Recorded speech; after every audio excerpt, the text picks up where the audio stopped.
Hello na mga idol. Ngayon ko lang talaga napansin to. Tinitingnan ko lang to ng malayuan. Sabi ko may tanim pala dito.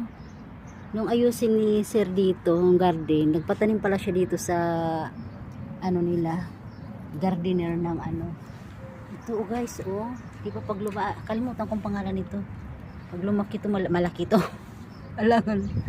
Ang ganda guys, ang mini garden ni Sir. Ay, namamatay ng sili. Hala guys, kamatis. Hala guys. Oh my God, broccoli. Ang broccoli. Kinato pala yan. Diyos ko po. Ngayon lang ko. Ay, ang sili, violet. Ang cute ang broccoli guys. Oh, mashallah. Ay, mga sili. Ang cute. Ngayon ko lang talaga ito napansin. May garden pala dito. Nakikita ko pero hindi ako lumalapit. Kaya nung makita ko, nung walis ako sa labas, tingnan ko. Ito naman talong.